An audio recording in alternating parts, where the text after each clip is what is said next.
Bab 1359. Sejak kecil hingga dewasa, Julian dan Rosa harus menjalani pelatihan yang ketat seumur hidupnya demi satu pertarungan yang diadakan setiap 60 tahun sekali ini. Mereka terus berlatih dan nyawa mereka ditentukan hanya dalam satu pertarungan itu. Mereka tidak merasakan kebahagiaan. Bagi Julian, hal ini membuatnya makin menderita.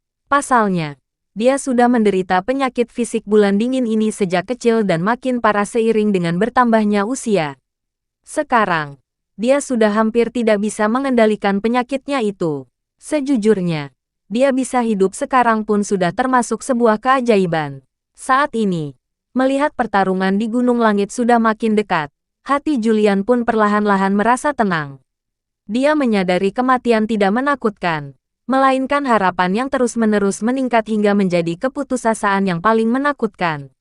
Melihat ekspresi Julian yang sedih, membuat Dewina merasa makin kasihan.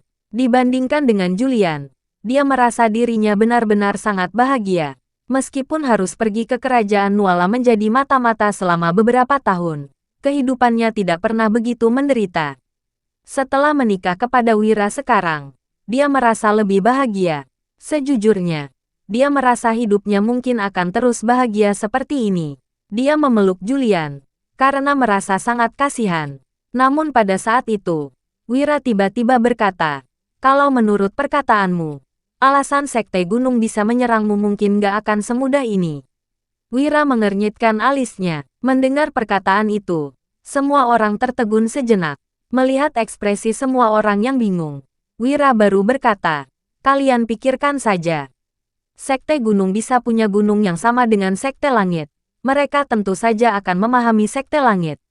Kalau begitu, mereka tentu saja akan mengetahui situasi Julian juga. Tapi, kenapa mereka masih mengirim orang untuk membunuh Julian?"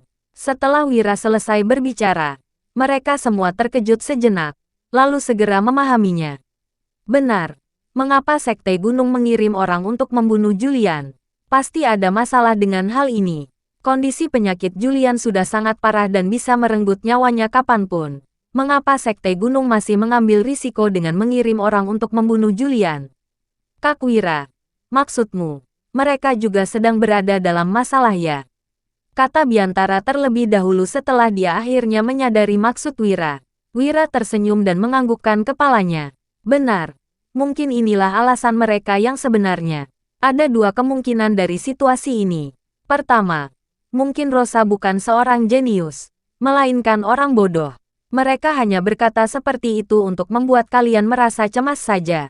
Kedua, Rosa memang seorang jenius, tapi saat ini terjadi sesuatu yang akan memengaruhi pertarungan. Jadi, mereka baru menyerangmu. Setelah mendengar analisis Wira, Julian mengedipkan matanya. Benar, situasinya mungkin benar-benar seperti ini. Jika terjadi sesuatu dengan Rosa, Sekte Gunung pasti akan segera berpikir untuk membunuhnya. Tuan, kalau begitu, bukankah? Julian belum selesai berbicara, tetapi ekspresinya sudah dipenuhi dengan kegembiraan. Wira tersenyum, lalu berkata, "Mereka makin cemas. Kita justru makin gak perlu khawatir. Mungkin saja, kemenangan pertarungan kali ini masih akan menjadi milik kalian." Wira mulai berspekulasi, namun yang dia khawatirkan bukan pertarungan di Gunung Langit itu, melainkan kesehatan Julian. Tubuh Julian mungkin sudah tidak bertahan lebih lama lagi.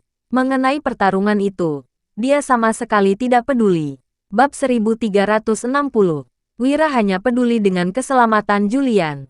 Dia menarik napas dalam-dalam, lalu menatap Julian dan berkata, "Julian, aku tahu kamu sangat mementingkan Sekte Langit. Tapi menurutku, ayah dan ibumu nggak ingin melihatmu menjadi korban. Jadi, anggap saja hal ini nggak pernah terjadi." Pemikiran Wira sangat sederhana. Dia hanya khawatir Julian akan berada dalam masalah. Selain berharap agar Julian tetap aman, dia tidak memiliki keinginan lainnya. Oleh karena itu, dia tentu saja berpikir pertarungan di Gunung Langit ini adalah hal yang paling berbahaya. Mendengar perkataan itu, Julian menghela napas. Dia mengerti maksud perkataan Wira dan tahu perannya sangat kecil. Dia juga pernah berpikir untuk melepaskan semuanya dan menikmati hidupnya yang tersisa beberapa tahun ini. Namun, dia juga berpikir untuk menanggung tanggung jawab ini. Bagaimanapun juga, dia adalah anggota keluarga Triaji. Jika mundur sekarang, dia tidak memiliki keberanian untuk menghadapi leluhurnya. Tuan, aku mengerti. Tapi, aku tetap ingin berpartisipasi dalam pertarungan itu. Baik hidup atau mati, aku nggak akan menyesal, kata Julian dengan tatapan yang bertekad.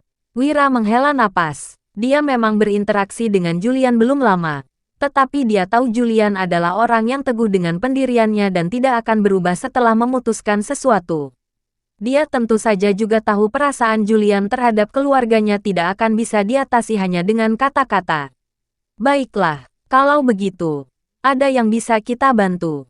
Katakan saja apapun permintaanmu. Jangan ragu-ragu. Wira langsung berbicara, karena dia tidak tega melihat Julian mati begitu saja.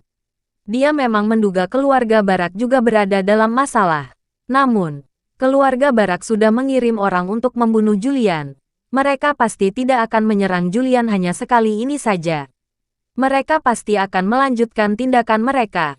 Mendengar perkataan itu, Julian ingin mengatakan hal itu kepada Wira. Namun, dia masih ragu, karena tidak berani jamin Wira akan setuju. Lagi pula, dia berpikir apakah dia akan terlalu keterlaluan jika dia mengatakan hal itu kepada Wira. Dia khawatir Wira akan berpikir dia mendekati Wira hanya untuk hal itu, meskipun niatnya sebenarnya bukan seperti itu. 1. Melihat Julian yang ragu untuk mengatakan sesuatu, Wira tahu Julian pasti memiliki cara, tetapi Julian pasti memiliki alasan untuk tidak mengatakannya. Julian, kami benar-benar tulus ingin membantumu. Aku tahu kamu nggak ingin mengatakannya sekarang, mungkin punya alasanmu sendiri. Tapi kamu tenang saja. Nggak peduli kapanpun kamu mengatakannya, kakak pasti akan membantumu, kata Wira sambil tersenyum. Dia tidak memiliki pemikiran lain tentang Julian. Dia hanya merasa Julian tidak seharusnya menjalani kehidupan seperti ini saja. Oleh karena itu, dia benar-benar tulus ingin membantu Julian. Mendengar perkataan itu, Julian tersenyum dan menganggukkan kepalanya. Ya, Tuan, kalau sudah tiba waktunya, aku pasti akan memberitahumu. Setelah mengatakan itu, Julian menarik napas dalam-dalam, lalu kembali berkata, tapi, aku tetap nggak bisa ikut kalian kembali ke Dusun Darmadi lagi. Begitu masuk ke Provinsi Lowala, aku akan pergi. Tuan, tolong jangan bujuk aku lagi. Meskipun aku ikut kembali, aku tetap akan pergi secara diam-diam. Bagiku, Dusun Darmadi adalah tempat yang layak untuk dikenang. Orang-orang di sana sangat baik kepadaku. Aku nggak ingin membahayakan Dusun Darmadi. Sekecil apapun itu, aku juga nggak tega melakukannya. Saat mengatakan itu, nada Julian terdengar sangat bertekad. Setelah menarik napas dalam-dalam dan menganggukkan kepalanya, Wira tidak mengatakan apapun lagi, melainkan langsung memberikan senapan di tangannya dan puluhan peluru juga kepada Julian. Kamu harusnya bisa pakai senapan ini, kan? Pada saat kritis, benda ini lebih berguna daripada ilmu bela diri. Simpan baik-baik, ada masalah apapun, kamu harus segera memberitahu kami dulu. Mengerti? Kata Wira sambil tersenyum.